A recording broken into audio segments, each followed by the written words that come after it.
Peningkatan angka kematian kasus gagal ginjal pada anak membuat Kementerian Kesehatan melarang penjualan obat sirup termasuk parasetamol untuk sementara waktu. Lantas obat apa yang aman dan bagaimana cara alternatif menurunkan demam anak tanpa parasetamol sirup?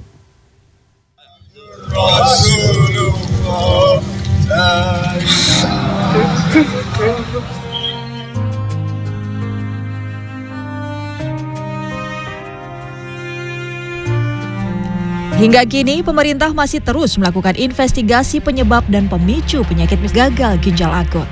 Kandungan tertentu dalam obat parasetamol sirup diduga menjadi biang kerok gagal ginjal akut.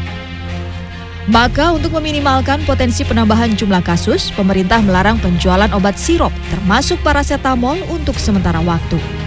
Saya sih biasanya lebih ke herbal ya, sama kompres aja sih palingan. Terus juga pakein minyak kayu putih gitu. Berambang diparut, kemudian dikasih minyak kelapa yang asli ya Mbak ya. Terus sedikit aja, jangan banyak-banyak. Terus diguyurin ke itu, terus terutama ditaruh di bun-bun kalau saya Mbak. Melihat angka kasus yang terus meningkat, tak sedikit orang tua jadi khawatir, terutama ketika buah hatinya terkena penyakit yang ditandai dengan demam ini. Cecilia Wiranti misalnya, bayinya yang berusia 11 bulan belum lama ini mengalami pilek dan demam. Kemarin tuh sebenarnya akhirnya ke dokter karena emang tuh kondisinya suhunya nggak turun-turun gitu. Biasanya kan kalau dikompres, dikasih tidur sebentar, dikasih susu sebentar itu kan udah turun dan membaik. Nah tapi kondisinya dia memang suhunya itu nggak turun. Akhirnya diputuskan untuk ke dokter dan dokter menyarankan untuk diberikan parasetamol gitu. Dokter spesialis anak menganjurkan agar para orang tua tidak panik sebab tidak semua kandungan parasetamol berbahaya. Wajar hal-hal yang sifatnya tradisional ya seperti menggunakan bawang merah ataupun dilumuri dengan bahan-bahan yang lain itu belum terbukti secara medis. Jadi kita tidak sarankan.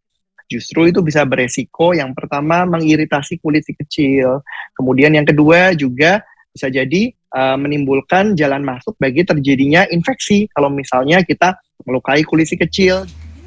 Parasetamol sirup kerap menjadi pilihan yang ampuh untuk menurunkan demam anak, tapi mengatasi sakit anak tidak melulu soal obat.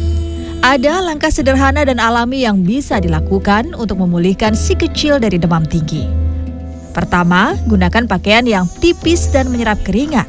Hal ini dapat membuat anak merasa lebih nyaman dan membantu menghilangkan panas tubuh. Kedua, kompres area dahi maupun lipatan tubuh anak dengan air hangat. Jika anak masih terasa tidak nyaman, dekaplah atau gunakan metode skin to skin untuk menenangkan dan menstabilkan suhu tubuhnya. Selanjutnya, tingkatkan asupan cairan. ASI, air putih maupun makanan berkuah bisa menambah energi dan memperkuat imun tubuhnya. Terakhir, pantau terus kondisi anak. Segera konsultasikan pada dokter bila anak tak kunjung membaik. Clarissa Aradia, Maria Oktober, Jakarta.